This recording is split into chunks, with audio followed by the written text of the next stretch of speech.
automotive LiDAR company Luminar announced this week the bring up of its Mexico plant.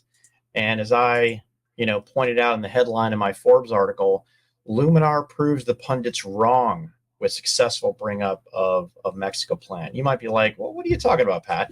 Well, if you remember, I don't know if it was last week or the week before on the pod, we talked about Luminar's CFO actually writing an article having to respond to some of the claims from two competitors, and also a very interesting call from a sell side analyst that he directly responded to.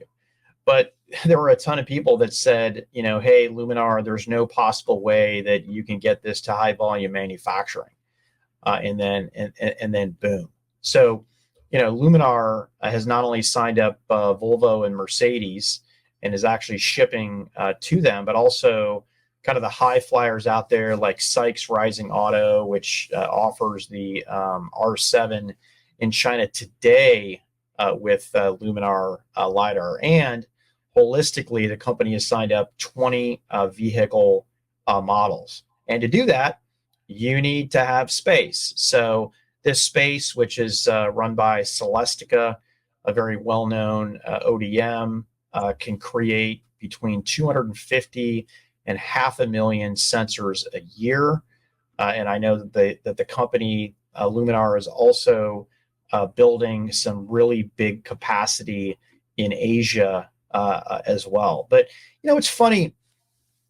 I wrote this at the end of my article, Daniel, on, hey, is this company going to get any credit for what they've been doing? They talk about these customers doubling down, their stock, catapults, the haters come in and then it goes down to below where they were before they made the initial element. And, the way that I net this out, it's really tough to be a leader, right? When I was at Alta Vista, there were people, Yahoo, Excite, Ask Jeeves, and their investment bankers were trying to figure out how Google was so good at what it did.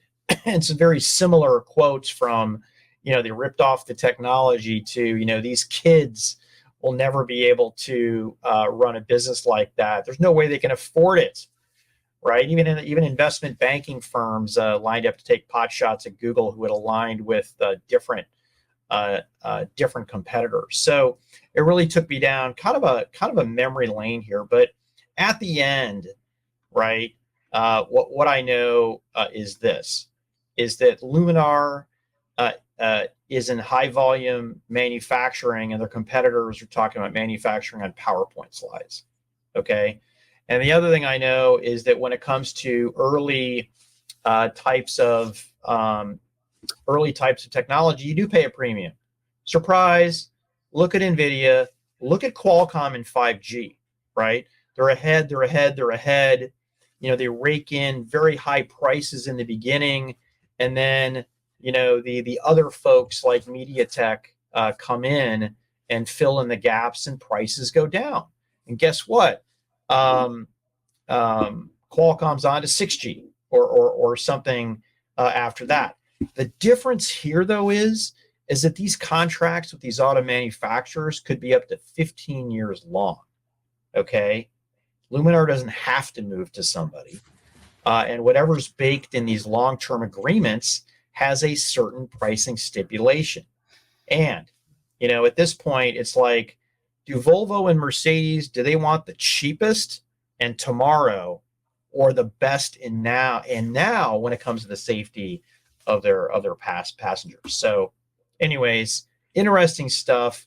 A lot of intrigue and a lot of interesting stuff going on here. Yeah, the automotive space will continue to be a hot button item with all the discussion of AI. And I think we have at least one, if not two more AI related topics here today. We're quickly forgetting, that we were working rapidly towards full self-driving.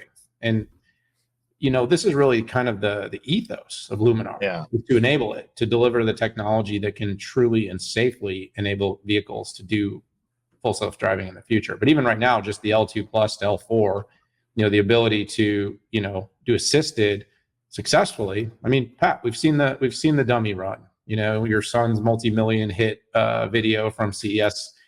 You know, the Tesla just keeps running over the kid. I mean, and we're not. This isn't us. We're just passing along what we saw.